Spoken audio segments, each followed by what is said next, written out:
The broadcast is now starting. All attendees are in listen-only mode. Good morning and good afternoon. My name is Joshua Hudson, and I'm the project director for the National Native Network, which is housed at the Intertribal Council of Michigan.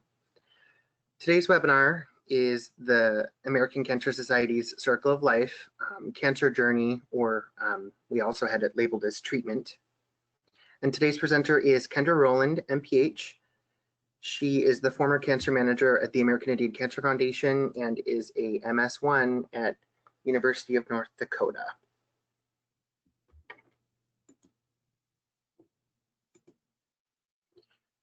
So we're going to be discussing wellness in our community and discussing more about the cancer journey. There are some handouts available for download in the GoToWebinar bar, and we also have room for questions and for chatting. So if you have questions, feel free to enter them into the chat or question box, and we will review those at the end of the presentation today.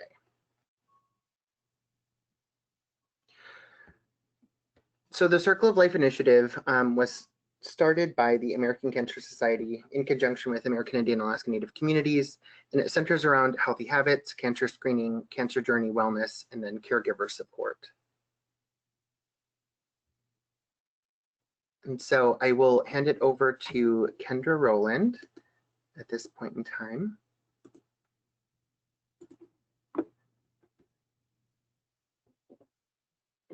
Kendra, you should have keyboard and mouse control.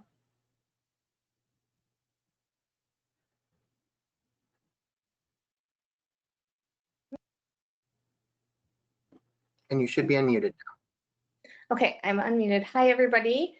Josh, can you show me again? I'm not seeing the slides at all, so I want to make sure. I apologize. Oh, apologies. Oh, there we go. But actually, before we get into the session objectives, thanks for reminding me. I have a couple polling questions that I'm going to launch right now. So the first poll question is open. It's asking what your gender is.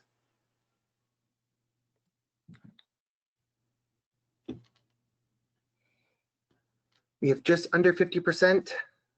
I like to go to at least 60%. So if you haven't voted in the poll, please do so. It's been noted that if you are in full screen mode, you may need to exit full screen mode and vote in the polling. I'll leave it open for another 4 more seconds.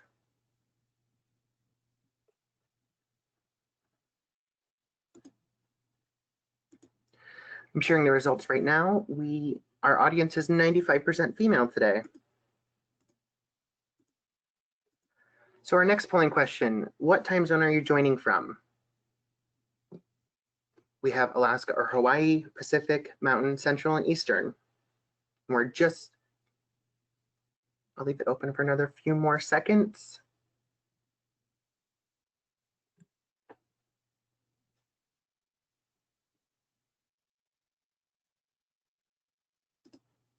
Okay, I'm sharing the results with you now. With 33%, Central is showing up most.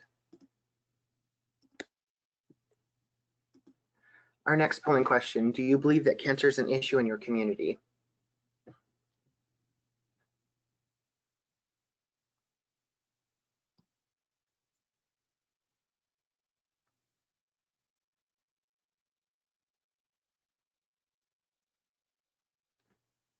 I'll leave it open for another few more seconds.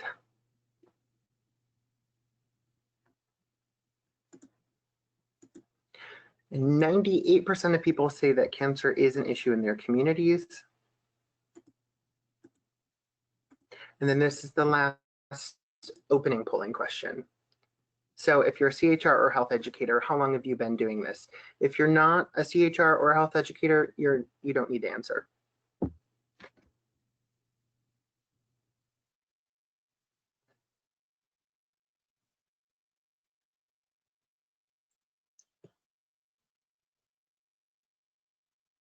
And I'll leave it open for just about 4 more seconds.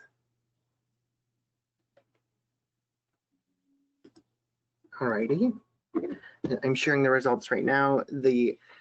At 29%, 1 to 4 years is the top result.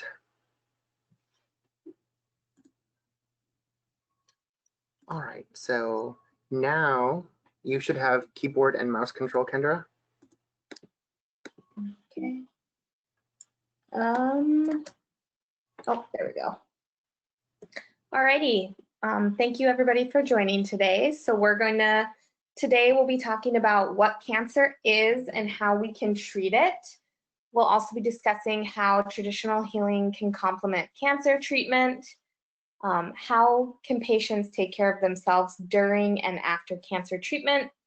And then also we'll be talking about some of the long-term and late effects cancer treatment can have on survivorship. So, sorry. First, let's just talk about celebrating life. I'm not sure if anyone's aware, but June is Cancer Survivorship Month. So we just want to remind everyone that, eating healthy food, staying active, not drinking excessively, not using commercial tobacco, these are all ways that we can reduce our cancer risk. And a lot of times, the sooner cancer is found and treatment can begin, it can increase the chance for living longer than if it is caught later. And that together, we can do everything in our power to help prevent cancer and continue our journeys. So, what is cancer? So, cells are the basic building blocks of the body, and inside every cell we have DNA. And what the DNA does is it tells the cell how to grow and what it's going to be doing. A cell can start on the path to becoming a cancer cell when this DNA is damaged. So most of the time when DNA is damaged, the cell will actually fix itself. But if the cell is unable to, it's supposed to basically have programmed cell death, and it's supposed to die. When it doesn't die is when we get issues like cancer. So cancer begins when that damaged DNA is not fixed and the cell doesn't die. Instead, the cell will go on making new cells even though the body doesn't need them and there's already damage within those damaged cells. So these new cells will have all the same DNA as the original damaged, and they'll just continue to grow and continue growing. So there's many types of cancer. They all start because these damaged cells grow out of control and create kind of abnormal growths within the body. So, oops, I'm going to go back here. So again, though, I do want to preface that just because there's a mistake in some of the cell's DNA, that doesn't necessarily mean that it's going to cause cancer. So a cancer cell has many mistakes in its DNA. Having just one mistake doesn't necessarily mean cancer will happen or evolve. So even if someone does inherit a cell that has damaged DNA, there's going to be a lot more mistakes that are needed for cancer to develop. And again, like I said earlier, practicing healthy lifestyle choices will lower the chance of DNA being damaged and having that possibility of cancer developing. So really, again, not smoking commercial tobacco, choosing healthy food options, healthy indigenous foods, these can reduce the risk of cancer, even with people who have genetic predispositions to cancer. So, what are some symptoms of cancer? So there's many symptoms. On the slide here we have weight loss, fatigue, pain, skin changes, lumps, fever. But again, having any of these signs and symptoms doesn't necessarily mean that you have cancer, and there are other things that can also cause these symptoms, so you need to be really mindful and be proactive in your health. But however, if you do have any of these types of symptoms, you need to reach out and speak with your healthcare provider. And also, we always talk about Screening and early detection, so really making sure you're staying up to date on your regular screenings, because a lot of times people have cancer and there aren't actually any symptoms. So there are other symptoms of certain types of cancers besides these that are listed on the slide. For example, change in bowel habits or bladder function, sores that don't heal, white patches in the mouth or on the tongue, unusual bleeding or discharge, indigestion or trouble swallowing, new growth on your skin, recent changes in a wart or mole, or a nagging cough or hoarseness. Again, these types of symptoms are all reasons to visit a healthcare provider, and just remember, take care of yourself. No one knows our bodies as best as we do. So if you feel like there's a change in something, talk to your provider. So how do you think someone might feel after being diagnosed with cancer? Shocked, afraid, angry, sad, guilty, numb. There's nothing fair about cancer, and nobody deserves to have it. A cancer diagnosis is very hard to take, and having cancer is not easy. We know that. Cancer can change so many things in a person's life. A family member or friend, pay close attention if your loved one is visiting a healthcare provider. Later on, they might need help to remember what was said. Accepting the diagnosis and figuring out what to do can be challenging. During treatment, a person may feel optimistic and hopeful, while somebody else may feel, overwhelmed and frustrated. So it's really important to notice feelings about cancer and find ways to understand and deal with them. Emotions can affect how a person looks at themselves, how they view life, and what decisions they may make about their treatment and their diagnosis as a whole. So it's also, it's so normal to feel these feelings, being shocked or sad, and especially so after the diagnosis and throughout treatment. So I'm going to just read this quote from a cancer survivor. So Dolores says, "There is a fear that goes through you when you're told you have cancer. It's so hard in the beginning to think about anything but your diagnosis. It's the first thing you think about every morning. I want people diagnosed with cancer to know it does get better. Talking about your cancer helps you deal with all the new emotions you are feeling. Remember, it's normal to get upset."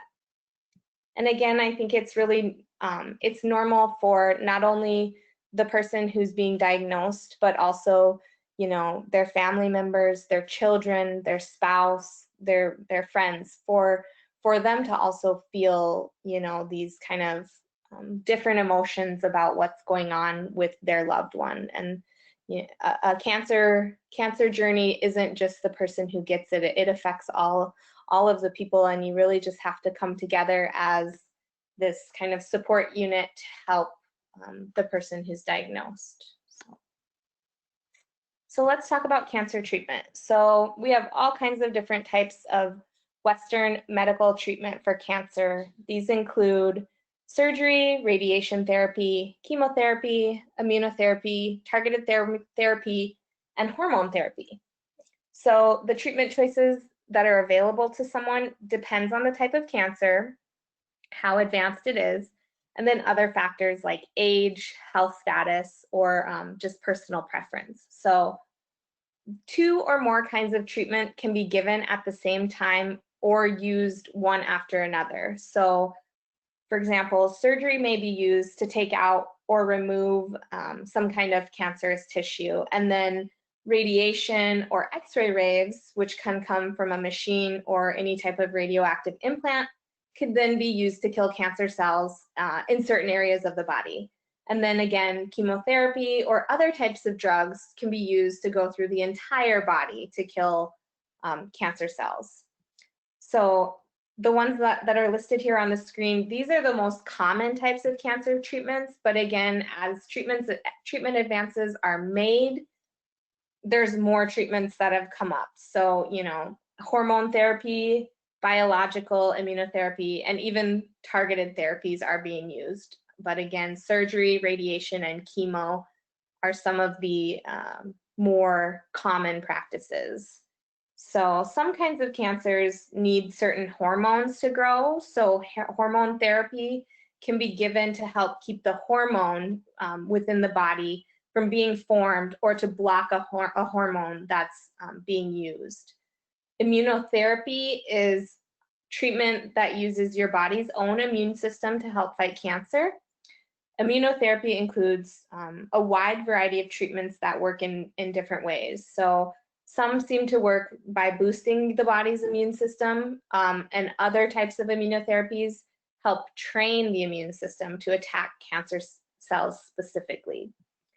So as researchers have learned more about gene changes in cells that cause cancer, they've been able to develop, you know, newer drugs that specifically target these changes. So treatment with these types of drugs is often referred to as targeted therapy.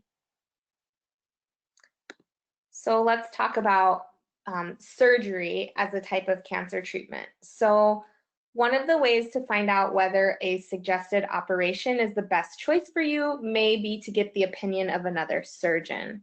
Getting a second opinion is often a really good way to get just a different perspective on the cancer diagnosis and then possible treatment plans or treatment options for the individual. So minor operations and tissue samples usually pose less risk than major surgery.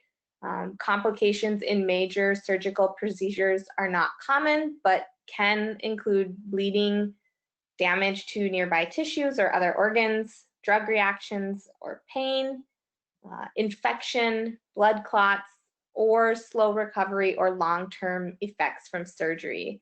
So again, surgery can help diagnose cancer, find out how far it's spread, but then also can be used to remove the cancer. So surgery offers the greatest chance for cure for many cancers. Some of the questions you may want to ask a health provider regarding surgery as a treatment option is, you know, why am I having this operation? Is there any other way to treat this cancer? And then kind of, you know, what can I expect afterwards? The next type of treatment we will talk about is radiation therapy. Radiation therapy is the use of radiation to treat cancer and other problems. Special equipment, usually it sends high doses of radiation and it's very targeted to kill the cancer cells or tumor within a person's body. So radiation therapy is given two ways, from a machine outside of the body. You'll see the photo there, how they have, looks like they're doing it on the stomach there, but they cover the rest of the body so that it can not be affected as much, or you can have it from an object or pellets that are basically put inside of you. So radiation treatments are usually given 5 days a week for 1 to 10 weeks. The number of treatments a person needs depends on the size and the type of the cancer they have, where the cancer is located, and how healthy that person is, and then any other medical treatments they may currently be getting. So patients are often given a rest break on weekends so that their normal cells can repair themselves. External radiation therapy is like getting an x-ray. It's painless. It usually takes a few minutes. It does take time to get the machine set up, so the radiation session may last, 15 to 30 minutes. The radiation is aimed at the tumor from the machine, and it's often given in kind of a walk-in clinic setting, which means that the patient doesn't have to be admitted to the hospital to get their treatment. The other type of radiation therapy is when, like I said, you put the object or pellets inside of you, so they're radioactive, and this is referred to as internal radiation therapy. So internal meaning inside of you. And this type of treatment allows the doctor to give a large amount of radiation to the cancer cells. The radioactive source, which might look like a wire, pellet, or seed, comes in a small sealed container, which is called an implant. This implant's put into or near the tumor, and the radiation travels a very short distance then to where it needs to go to treat that cancer.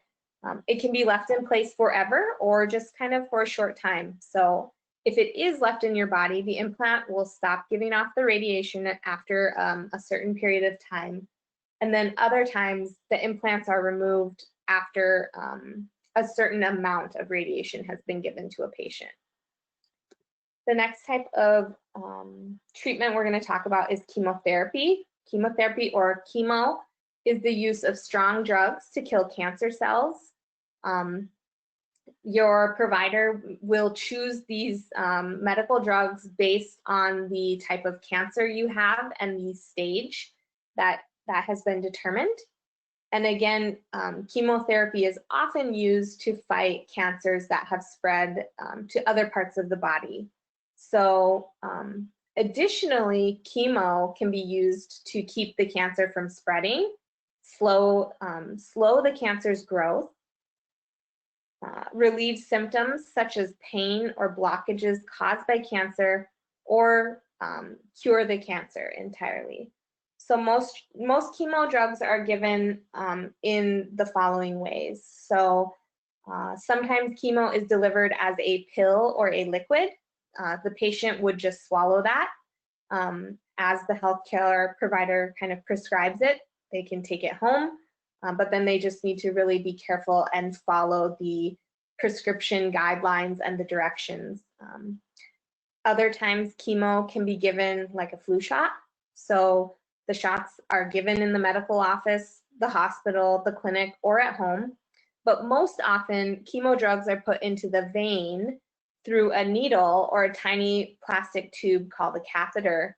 This is called intravenous chemo. I know this is probably what a lot of us think when we think of chemotherapy. We've seen our friends, our relatives go to the hospital, sit there for however many hours to get their chemo and then go home. Other types of chemo can be put right into the spine, the chest, or the belly or abdomen, or even rubbed on the skin.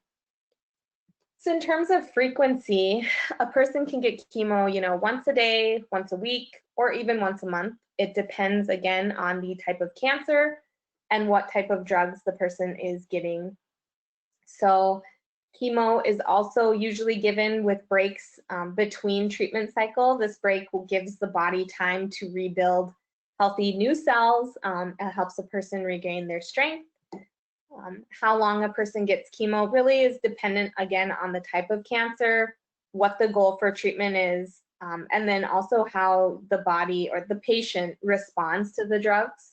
So sometimes we know that patients only need chemo as their treatment. More often, it's a part of a treatment plan that also includes surgery or radiation therapy. So here's why. So chemo can be used to shrink the tumors, but it won't get rid of the tumors entirely. So they have to do chemo to shrink it, and then they have surgery to remove that tumor or radiation. Other times it can be used after somebody's had surgery or radiation therapy to help kill any cancer cells that are left after after the surgery has occurred. And then other times it can just be used with other treatments if the cancer comes back. So let's talk about treatment plans. So what should you ask a healthcare provider about your treatment plans? These are the things that our loved ones, our friends, our patients should be asking. What kind of treatment do I need? Are there any other ways to treat the cancer that I have?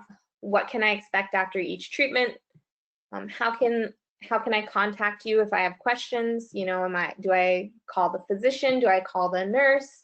Is there a navigator or a CHR, somebody who I can call to ask questions? So these are all things that we, as providers or people who come in contact with patients that we should be thinking about as well. So the treatment plan is usually just a really brief record of what the cancer treatment will be for a patient. So it includes ways to, manage information about the type of cancer you have, the type of treatment you're going to be getting, and then it tells you about your cancer care team. So your oncologists, your nurses, all of these people who are there, part of a coordinated care team to help you. And after treatment ends, it's really important to talk with your cancer care teams for treatment summaries and survivorship care planning. In the treatment summary, usually a member from the cancer team that's working with you can talk about, the cancer type and the staging, the number of doses of chemotherapy you received, specific drugs that were used during treatment, the number of treatment cycles that you completed, additional surgeries you may have had to remove cancerous tissue, and then any additional treatment that was given, those things like radiation therapy, hormone therapy, targeted therapy, those types of things. It's really important to keep this information for the rest of your life. You can share copies when you see new healthcare providers in the future, but always making sure that you have this information, because when you come to a new primary doc or have to have something done, they're going to want this information. So survivorship care plans provide guidelines for follow-up care to maintain good health after treatment has occurred. So this would include, what type of screening and surveillance. So how often do you need to come back in to see your oncologist or your provider? And it can really help improve the quality of care as you move beyond cancer treatment. So a treatment summary and survivorship care plan is a tool to give basic information about your cancer treatment and then recommended follow-up care to future providers who will care for you during your lifetime. So let's jump in and talk about clinical trials. So what do people believe about clinical trials? So here's just a few things about clinical trials. People will have access to quality care. If you start and are part of a clinical trial, you can stop it at any time. And really the reason that we have clinical trials is to help scientists study cancers in our tribal communities, other ethnic communities as well, that can help lead to better care and more targeted therapy like we talked about earlier on. So again, some tribes require that you seek permission if you're receiving financial help from the tribe during your treatment. So they may ask that you get permission to take part in a clinical trial. But again, some tribes may not, and others may not even allow this. It really is dependent on your tribe, your cultural beliefs, and how you feel about clinical trials. So again, clinical trials are ways that scientists look at new cancer treatments. They compare them to current treatments and are constantly trying to find better ways to treat those who have cancer. Clinical trial treatments can be given in a healthcare provider's office, a clinic, a cancer center, or a hospital. And then also it's important to know and understand the benefits and risks of taking part in a clinical trial, and that you know what you're signing up for, and I think that a lot of cancer centers and the people who run these clinical trials are very upfront and very forthcoming about what a patient may be signing up to do. And again, just remembering that no matter what, even if you've signed up, you can always stop being a part of that clinical trial at any time. I've got another quote here for a story of hope. So Judith, who's a caregiver, says, "No question is too small or too silly to ask. I never was afraid to call the doctor or staff with questions about anything, even questions about our bills and insurance. I found that our doctor and his staff were willing to answer any question. So if you're a caregiver and you're caring for someone who has cancer, be sure that you know how to reach, as a caregiver, that you know how to reach the doctor or the cancer treatment team on the nights, weekends, holidays, whatever it is. Make sure you know how you can get a hold of them if you need them. And that as a caregiver, you know, going to appointments with the patient to see the cancer team is a good way to learn about their treatment, you know, the care they're getting, and really just making sure you're staying informed and writing things down or asking those questions that are hard for the patient to ask, and just, you know, being there as a support. And then also making sure that your loved one or the patient that you're a caregiver for has signed a special consent form, letting the healthcare provider be able to actually talk to you as the caregiver about that patient's illness, their care, their treatment plans, all of that. So we're going to talk about side effects of cancer treatment. So surgery, sometimes we'll see pain at the sites of the incisions, infections after surgery, reactions to anesthesia. For radiation, you may see side effects like fatigue, changes in skin. I've seen a lot of people, that skin change, it looks like a burn, and it can blister or become very painful for the patient, loss of appetite, lymphedema. And then for chemotherapy, we see side effects, you know, nausea and vomiting, hair loss, memory changes. A lot of people refer to it as chemo brain, bone marrow changes, mouth and skin changes, emotional changes, changes in their sex life, and also fertility problems can also be side effects. And again, I'm going to advance the slide, but we will cover more on this as we kind of round out the rest of this presentation. So let's talk about fatigue.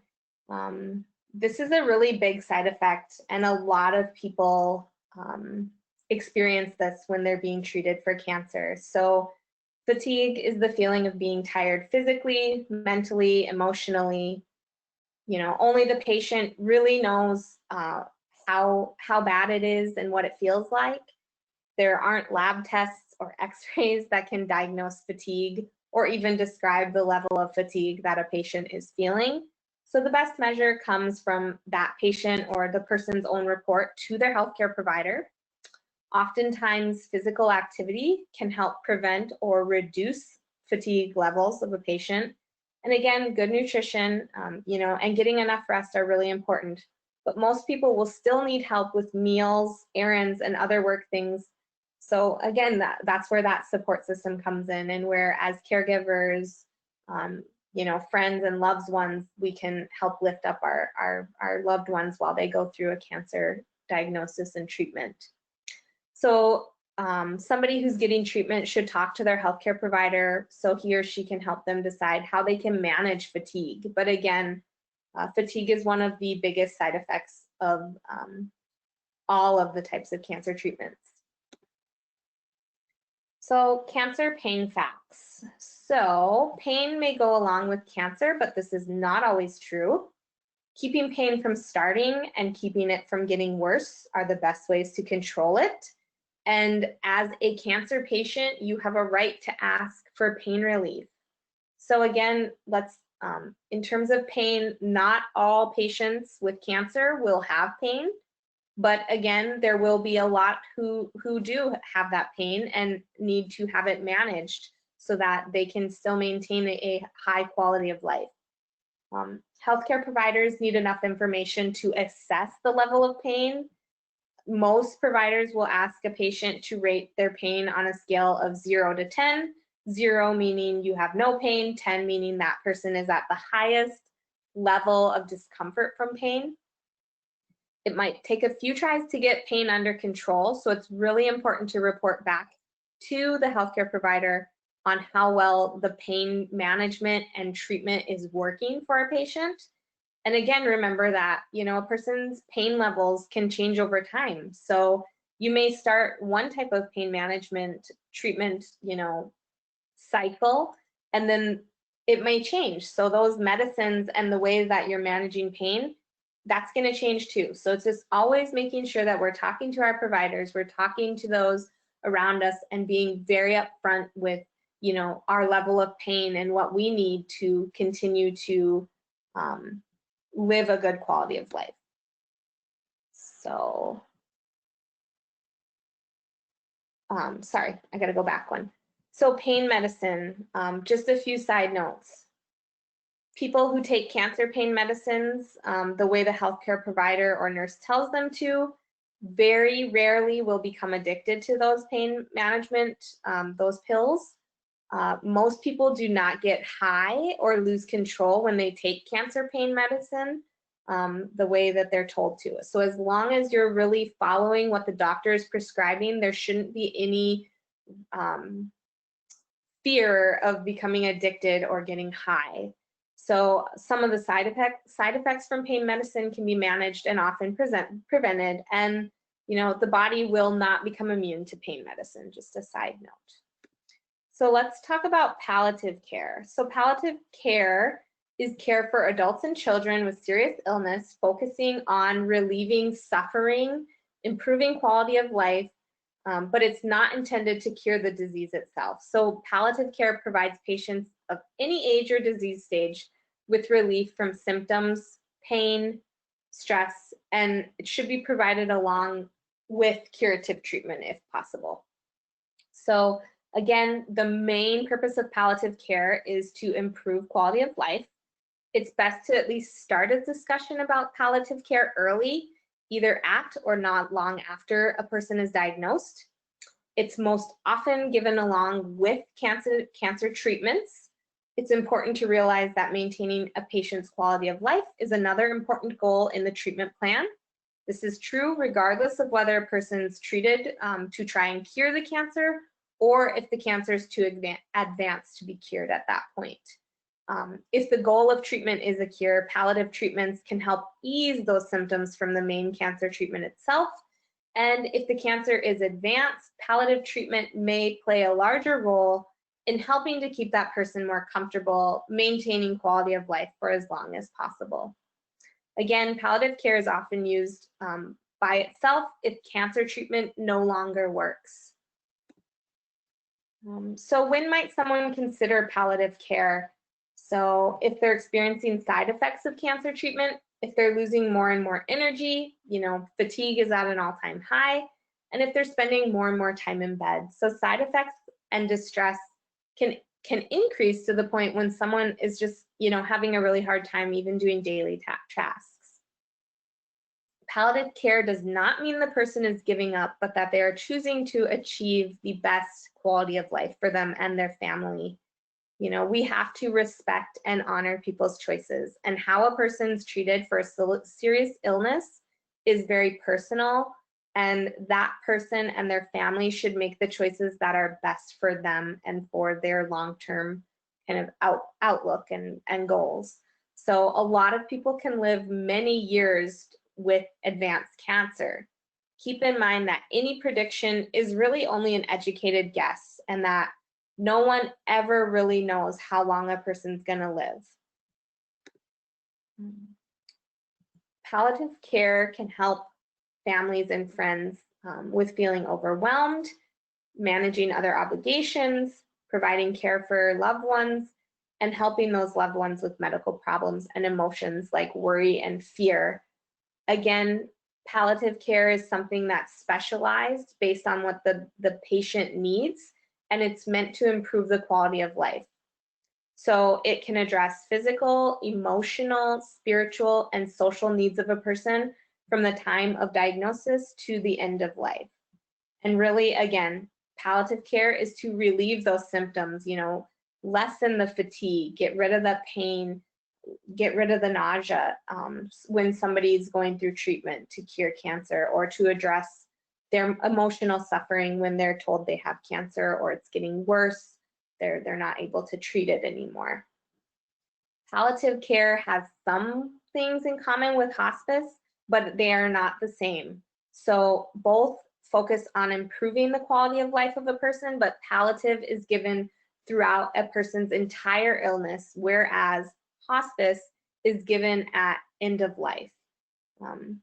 Palliative and hospice care both can be used to address quality of life concerns for people with progressive or debilitating illnesses.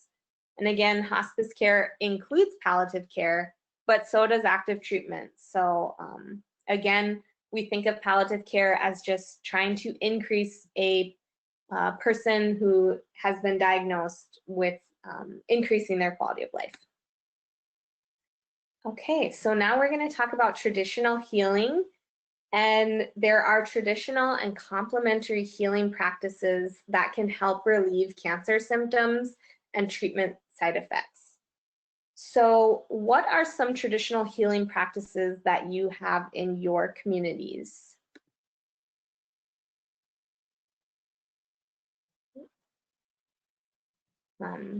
Again, American Indian, Alaska Native healing traditions have been in practice for hundreds of years in North America. These practices really seek to restore balance and restore a person to a healthy and, spiritually whole state.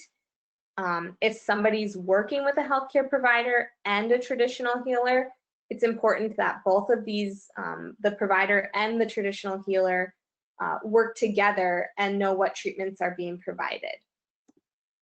So traditional healing practices define health as a balance within the body. And again, the focus is on treating the whole person to restore that balance.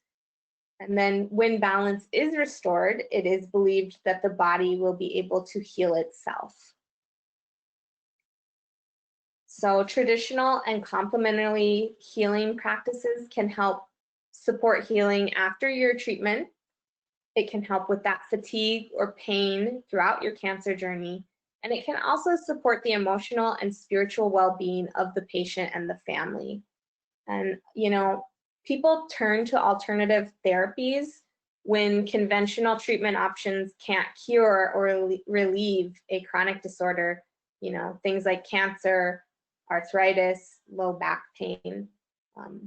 Alternative medicine practitioners sometimes provide longer appointment times. They give extra attention. Alternative medicine is more likely to place emphasis on, again, that whole person and on health rather than the actual disease.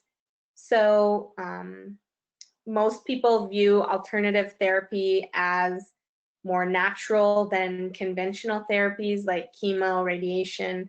And then also other people use alternative therapy because friends and family caregivers have tried it or they've recommended it.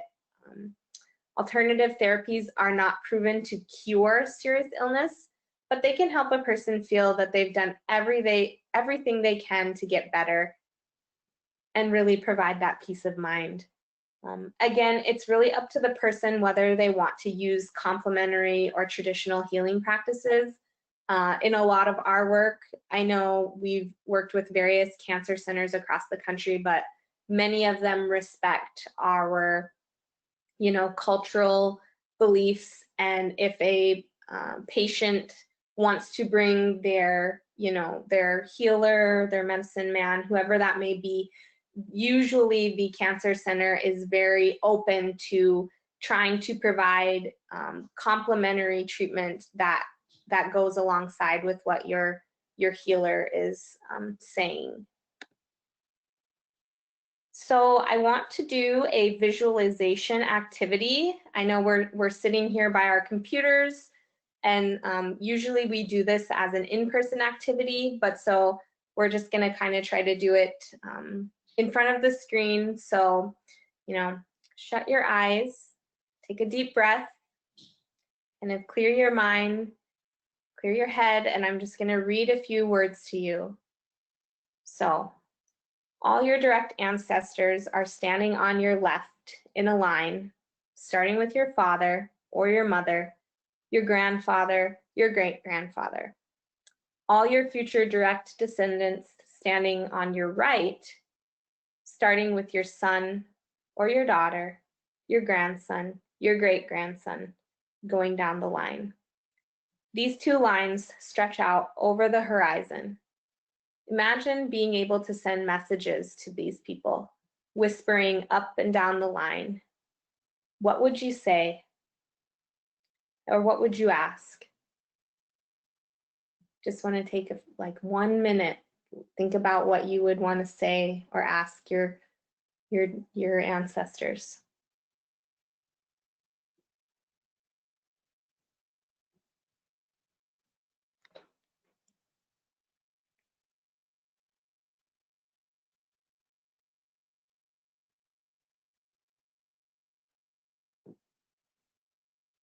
Okay. Going to move on now. Let's talk about self-care. So how do you take care of yourself? Taking care of ourselves is obviously very important. Nutrition is an important part of cancer treatment. Eating the right foods during and after treatment can help you feel better, keep you stronger. And it's really important, especially for those who have cancer, because good nutrition, it's often affected, our appetites are affected by treatments. So cancer and cancer treatments can affect the body's ability to tolerate foods and use nutrients. So not everybody has nutrition-related side effects.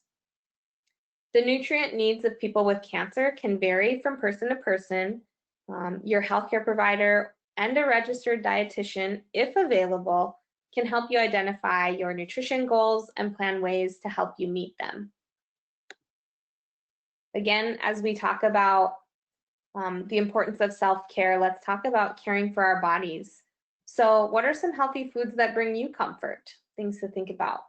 When somebody is coping with cancer, cancer treatment, or caring for someone with cancer, what to eat could be the furthest thing that they're thinking about right then. But eating well is very important. Eating can help somebody feel better, keep their strength and their energy up, keep their weight up, keep their body's store of nutrients up, be able to tolerate treatment related side effects, decrease the risk of infection, heal and recover faster, and eating healthy is an important part of self-care.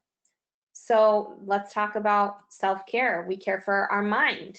So good self-care, taking an active role in treatment and follow-up and focusing on the important things in life, doing those things that bring joy, can help people cope with cancer. So these ideas can help someone get the support they need from others.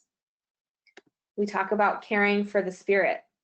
So spirituality can be a source of great strength for people. Walking in nature, dancing, a lot of this can improve somebody's sense of well-being. Music, art, other creative ways of self-expression can really be helpful in caring for the spirit.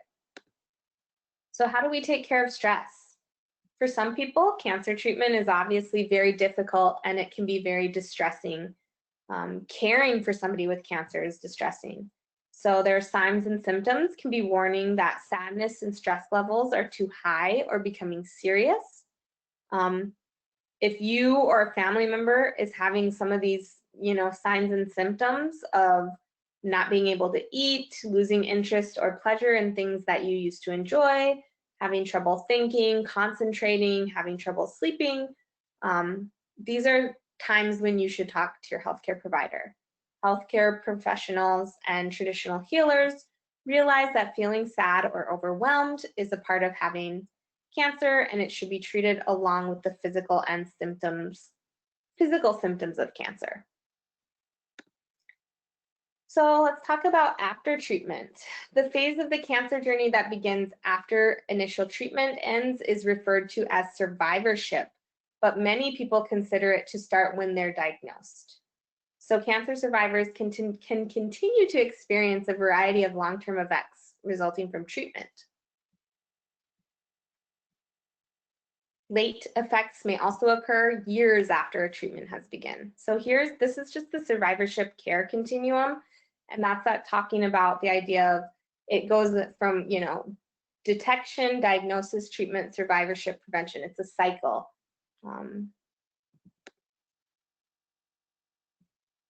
Survivorship. Cancer survivors, families, and caregivers should understand that cancer survivorship is managed. It can be managed just like, other chronic illnesses like diabetes or heart disease. And survivors have unique needs that can be addressed through follow-up by primary care providers or other health professionals. Cancer survivors should really strive to maintain healthy weights, get regular physical activity, and really just limiting our alcohol intake, not smoking commercial tobacco, and maintaining those healthy weights. That can be really important as a survivor as well. Let's talk about long-term and late-term effects of treatment. So as we transition from treatment, sometimes patients may feel lost and have concerns about how they move forward with their life. What's the new normal? So cancer survivors should talk with and visit with the cancer care team. This will happen less often since they're not in active treatment. They might feel like they're alone because of that. And so it's really important for those survivors to be aware of some of these long-term and late effects that can result from treatments. Again, some of these are just, with surgery, having consistent pain, sexual alterations, incontinence. With radiation, we see a lot of fatigue, cataracts, infertility, intestinal problems, second cancers. And then chemotherapy, we see things like fatigue, early onset of menopause, sexual dysfunction, neuropathy. Again, we talk about that chemo brain, kidney failure. And then immunotherapy, we talk about intestinal problems, liver dysfunction, kidney dysfunction. There are so many long-term and late effects that can happen after a person's done with treatment. Just making sure that an individual is staying really proactive in monitoring these types of things and getting the help that they need right away versus waiting. So that is towards the end. I just want to talk about a few key messages that we talked about. I know this has been a lot of information to take in today, but again, the type of cancer treatments, we see a lot of surgery, radiation, and therapy, always dependent on the type and the stage of the cancer. If somebody has side effects, there are ways to help them feel better. Eating healthy foods and staying physically active before, during, and after can always make somebody feel better. Oops. Life changes for caregivers who help their loved ones through cancer journeys. Everybody copes differently. The caregiver is a critical part of the healthcare team. Again, when sadness, anxiety, or stress is a serious problem, seek help. You have so many people who are part of your cancer care team and are there to help you.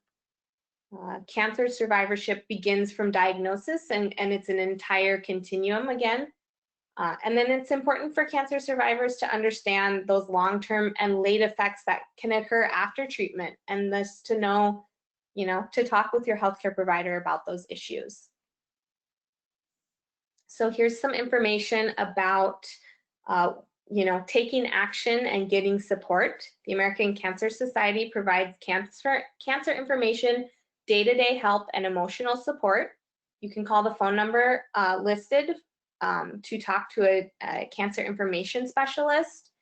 And additionally, ACAF, the American Indian Cancer Foundation, and the National Native Network, Indian Health Services, we all offer information about cancer treatment. There are cancer resources on all of our websites. ACAF and the network, we do a lot around bringing awareness to specific cancers during Cancer Awareness Month. Specifically, June, again, is Cancer Survivorship Month. And again, the American Indian Cancer Foundation just started their first ever virtual online cancer support group. So If you are a patient, a caregiver, a family member, please reach out to health@aicaf.org if you'd be interested in joining the virtual cancer support group. Again, all kinds of resources. There's a lot of handouts linked within the control panel here. Also visit our websites for more information about cancer treatment and different resources that we offer. And again, just remember, healthy lifestyles can help reduce our cancer risks. It's never too late to make a change. Talk to your provider about screening and early detection. It really can save your life. And together, we can do everything in our power to help prevent cancer and continue our journeys. If we have a few minutes here, does anybody have questions?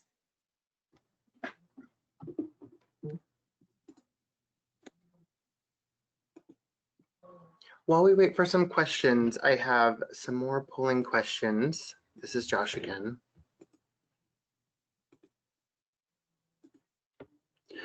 So the first question is now open. Common treatments for cancer include,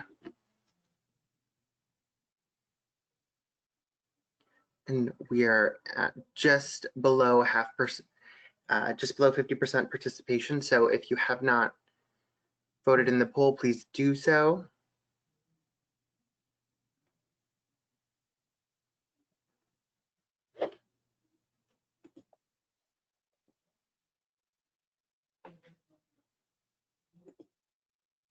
Alrighty, I'll close it and I will share it. The correct answer is D, all of the above. Appropriate treatments for cancer is surgery, chemotherapy, and radiation.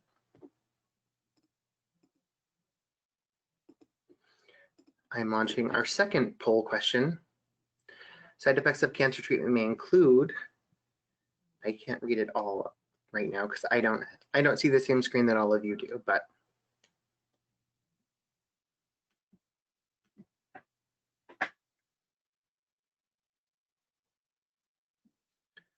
alrighty, I'll keep it open for another 5 more seconds.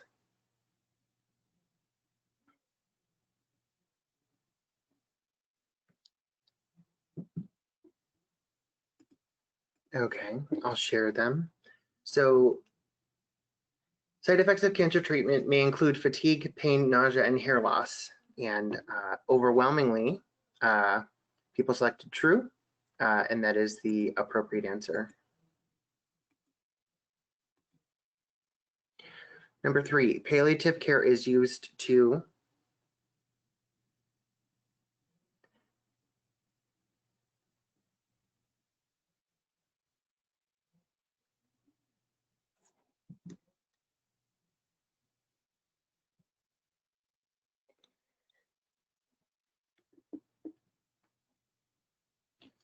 we're still less than 50%, so I'll leave it open for another little while longer. I'll leave it open for 4 more seconds.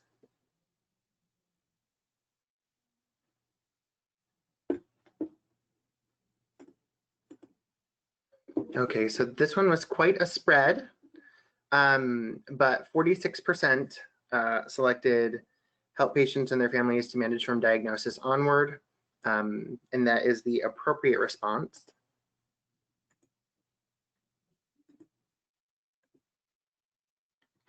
So question number 4, it's not important to tell your cancer care team that you use traditional or complementary therapies in addition to your medical treatment for cancer.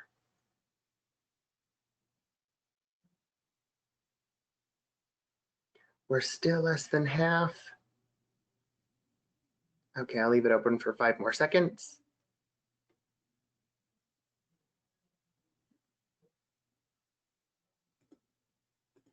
Alrighty, I'm sharing their responses. The appropriate answer was B, false.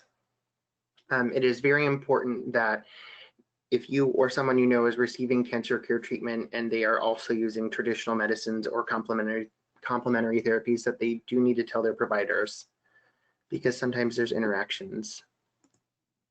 and it's important for your healthcare team to know. So I'm launching our 5th question. Eating healthy during cancer treatment can help cancer patients. And then there's 4 responses.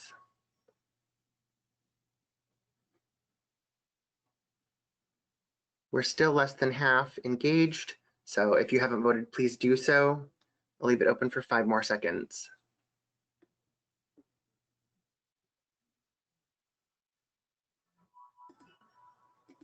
Okay, I'm sharing the response now. We had 100% say all of the above, which is the correct answer.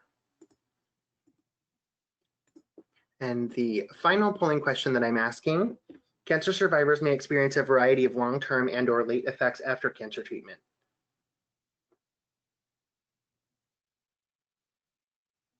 We're still less than half engaged, so if you have not answered yet, please do so. I will leave it open for 5 more seconds.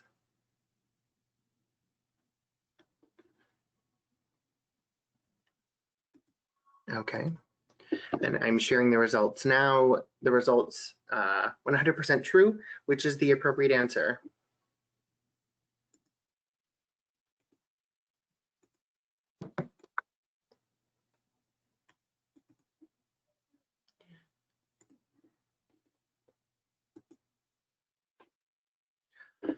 All right, well, we have reached our time. There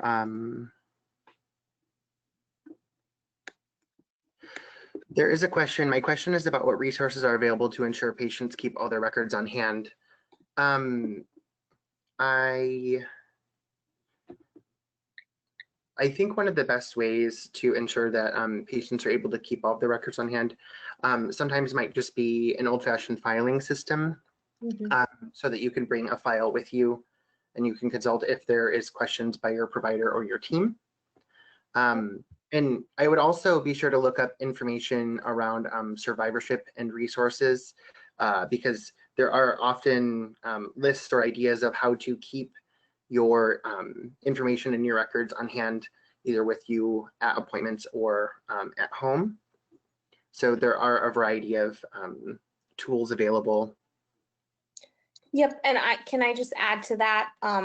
The American Indian Cancer Foundation is currently finalizing an advanced care planning booklet, similar to kind of like a little folder, and it has little spots where they can write in the treatments they did, you know, thoughts, things like that. So if you just keep an eye out on the ACAF website, www.aicaf.org, that should be available here within the next month for people to utilize. And then another question, Kendra, are there any current sources of funding to assist tribes with community-based cancer programs? Yes. If you can reach out to your state comprehensive cancer control programs, they usually offer any entity within that state funding opportunities. Additionally, ACAF we are only funded currently to provide assistance to urban American Indian communities to do cancer control work. But if you reach out to health@acaf.org, that's an email, with a question or asking for something, our team can certainly point you in the right direction for funding. All right, well, that seems to be the majority of the questions that need answering. I do want to remind everybody that CEUs are not being offered for this presentation, and certificates will be emailed within 2 days. You will receive a follow-up email within 2 hours that gives you information on where to access the archived webinar from today. So thank you all for attending. It was really great having you. And thank you, Kendra, so much for presenting. And Kendra will be presenting next week's presentation as well. Thank you, everybody. Thank you for staying after us. Bye.